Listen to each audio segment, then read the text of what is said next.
Next అండి అన్న చెల్లి మధ్యలో నేను న్యాయం కావాలంటున్న విజయమ్మ. ఏందోనండి పాపం విజయలక్ష్మి గారికి వచ్చినటువంటి కష్టాలు మామూలుగా ఎవరికీ రాకూడదు.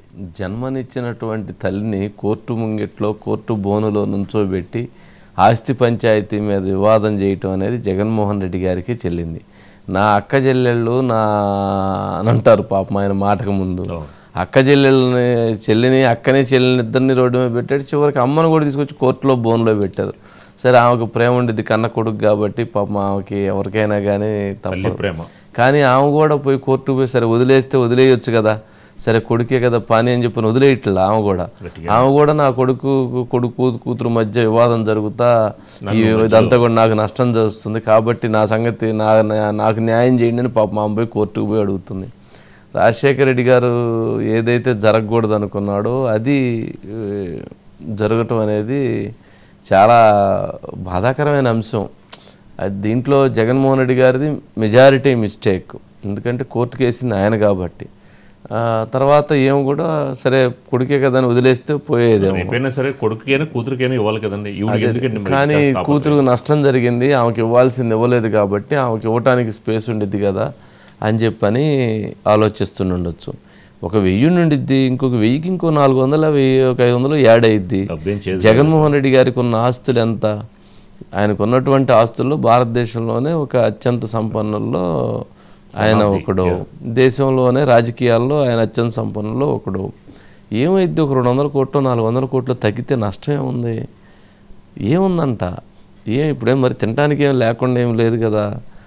ఏందో అదే నేను అంటుంది, ఇక్కడ డబ్బు కంటే యుగోనేమో అని నేను అనుకుంటున్నా. ఏమంటారు సురేష్ గారు? వంశీ గారు, మీరు చెప్పినట్టుగా విజయమ్మ గారు గత అక్టోబర్లో ఒక బహిరంగ లేఖ విడుదల చేశారు. సో ఆ లేఖలో ఏం చెప్పారంటే ఎంఓయు ఎందుకురా 2019లో అంటే ఇజ్రాయెల్ వెళ్ళినప్పుడు అక్కడ అంటే వెళ్ళినప్పుడు సందర్భంలో అంటే అధికారంలోకి వచ్చిన తర్వాత జగన్మోహన్ రెడ్డి గారే స్వయంగా ఇనిషియేట్ చేశారు. నాకు అల్లుళ్ళు వస్తారంటే 2 కుమార్తెలు కాబట్టి 2 అల్లుళ్ళు వస్తారు, నీకు కోడలు అల్లుడు వస్తారు కాబట్టి మనం ఆస్తులు పంచుకుందాం అని చెప్పి జగన్ గారు ప్రపోజ్ చేశారు. ఆ రకంగానే ఎంఓయు చేశారు. ఎంఓయుకు అనుగుణంగానే 200 కోట్ల రూపాయలని షర్మిల గారికి ఇచ్చారు. అది హక్కుగా ఇచ్చారు తప్ప అదేదో చెల్లి మీద ప్రేమతో ఇవ్వలేదు అని చెప్పారు.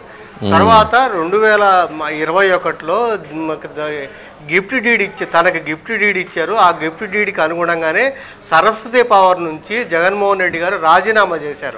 ఎందుకంటే తల్లికి బదలాయింపు అవుతుంది, తల్లికి బదలాయించి అని చెప్పి ఇచ్చారు. సో అయితే ఎక్కడ ఎన్సీఎల్టీలో హైదరాబాద్ ఎన్సీఎల్టీలో ఏం చేశారంటే అధికారికంగా ఇవన్నీ గిఫ్ట్ డీడ్ రాసిన మాట వాస్తవమే, కానీ షేర్ ట్రాన్స్ఫర్ అధికారికంగా చేయలేదు. అంటే ఎన్సీఎల్టీ ఏం చెప్పారంటే తిరిగి జగన్ గారు భారతిరెడ్డి గారి మీద పునరుద్ధరించమన్నారు. ఇప్పుడు దాని మీద మళ్ళీ షర్మిల మనకి విజయమ్మ గారు అప్పిలేట్ ట్రిబ్యునల్కి వెళ్ళారు. అప్పిలేట్ ట్రిబ్యునల్లో ఏమని దాఖలు చేశారంటే తల్లి అంటే అన్న చెల్లి మధ్యలో ఉన్న రాజకీయ వివాదానికి కార్పొరేట్ ముసుగు అంటే ఎన్సీఎల్టీకి రావడంలో ముసుగైంది వేసి ఇక్కడ మా దగ్గరికి వచ్చారు.